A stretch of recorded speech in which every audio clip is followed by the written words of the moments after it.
À Automoto, le Duster, c'est un véhicule qu'on aime bien. Pourquoi? Parce que c'est un véhicule simple, pragmatique, vraiment accessible. Même si c'est un véhicule qui arrive gentiment en fin de carrière, ça reste une des meilleures voitures du marché, même si on considère son prix. C'est une voiture qu'on connaît depuis un certain temps, qui en 2021, l'année dernière, a déjà reçu quelques évolutions esthétiques. Et là, pour 2022, il adopte une nouvelle calandre, comme tout le reste de la gamme Dacia. Et on verra également à l'intérieur des évolutions avec un tableau de bord qui évolue notamment en partie haute.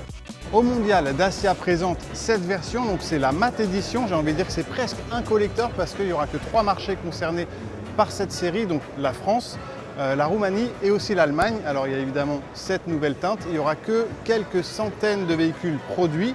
Donc je vous l'ai dit, un collector qui, là encore, annonce plutôt la fin de vie de cette voiture puisqu'elle a déjà 5 ans et surtout sa base technique reprend certains éléments de la Renault Clio 2. C'est vraiment une conception qui commence à être datée et ça l'empêche par exemple d'adopter certaines aides à la conduite qu'on trouve sur le reste de la gamme.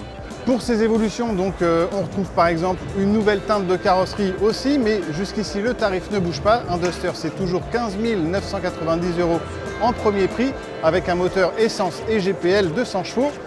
Si vous êtes intéressé, il ne faudra pas trop tarder, mine de rien, parce que c'est une voiture qui restera à la gamme du constructeur toute l'année 2023, mais a priori, on ne se mouille pas trop en disant qu'en 2024, il aura un remplaçant.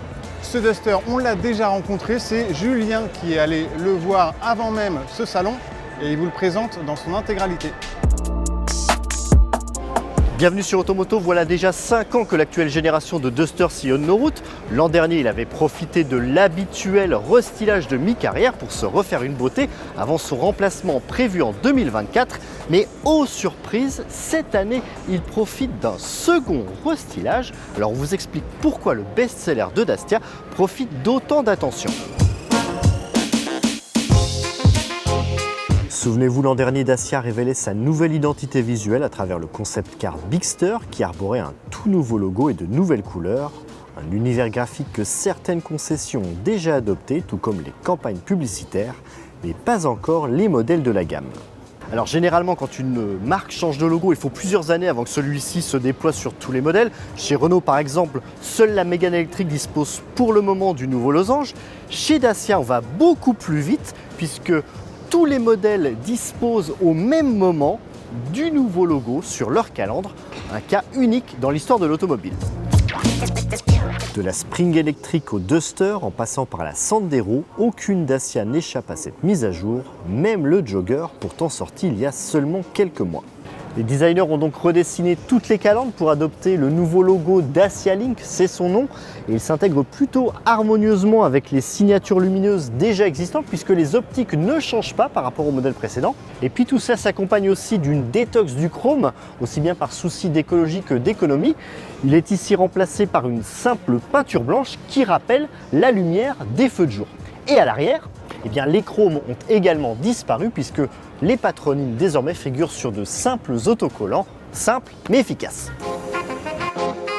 En outre, toutes les carrosseries des Dacia inaugurent une nouvelle nuance de vert dénommée Lichen Kaki, tandis qu'une teinte gris mégalite recouvre désormais les barres de toile, les protections de bas de caisse et les rétroviseurs des baroudeuses de la gamme que sont les Sandero Stepway, Spring et Duster.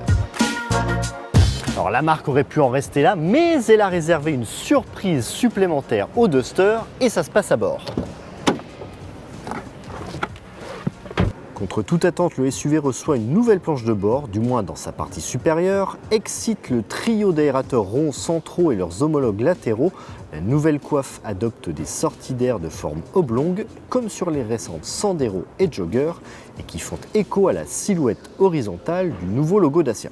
Alors vraiment nouvelle cette planche de bord, eh bien pas vraiment puisqu'elle existe depuis le lancement du Duster en 2017, mais elle était réservée aux modèles badgés Renault sur certains marchés internationaux.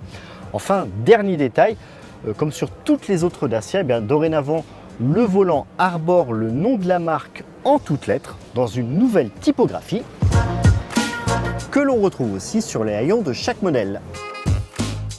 Sachez qu'il est déjà possible de passer commande de l'ensemble de la nouvelle gamme Dacia. S'agissant de ce Duster, eh bien, les tarifs démarrent à 15 990 € en GPL 100 chevaux. Rendez-vous très prochainement sur Automoto pour un essai routier. À bientôt!